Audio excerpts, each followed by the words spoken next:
আল্লাহ রাসূল সাহাবা একরামদেরকে যেভাবে দৃষ্টি আকর্ষণ করেছিলেন, ও আমার সাহাবারা, আমার কথাগুলো তোমরা মনোযোগ দিয়ে শুনো, ইসমাউ কওলি, তোমরা আমার কওল, আমার কথাগুলো ভালো করে শুনো।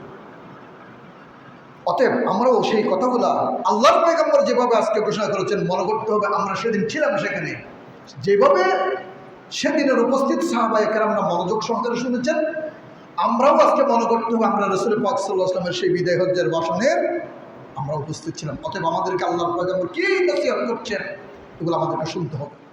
আল্লাহর পয়গম্বর বলেন বিহাদাল মাওয়াকিফ, এইভাবে আমার মনে হয় আমি আর এভাবে সবাইকে নিয়ে আর কখনো হয়তো বা বসতে পারবো না।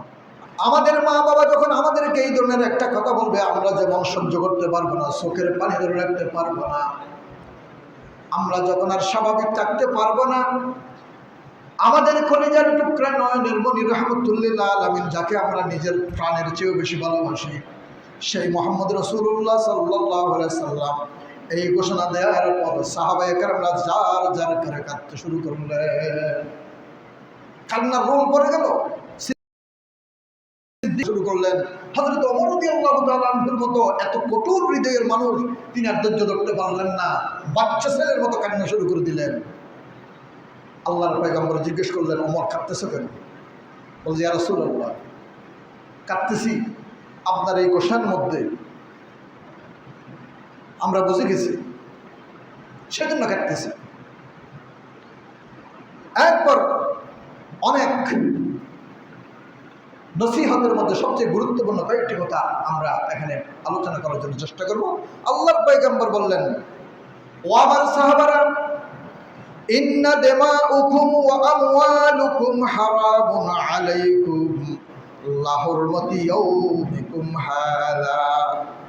ও আমার সাহাবারা শুনো, নিশ্চয়ই তোমাদের জন্য হারাম, সম্মানিত। হারামের দুইটা অর্থ আগেও বলেছিলাম। মসজিদুল হারাম এক নম্বর হচ্ছে যে নিষিদ্ধ, আর একটা হচ্ছে যে সম্মানিত, বলছিলাম না? নিশ্চয়ই তোমাদের জন্য দিমাউকুম ওয়া আমওয়ালুকুম, রক্তপাত করা এবং অপরের মালামাল কি করা,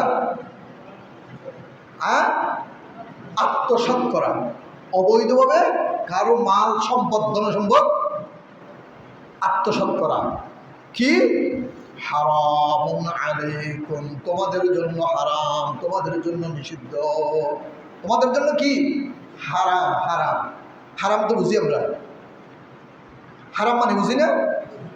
হারাম শুকরের গোশত হারাম না হালাল? আমরা খাই।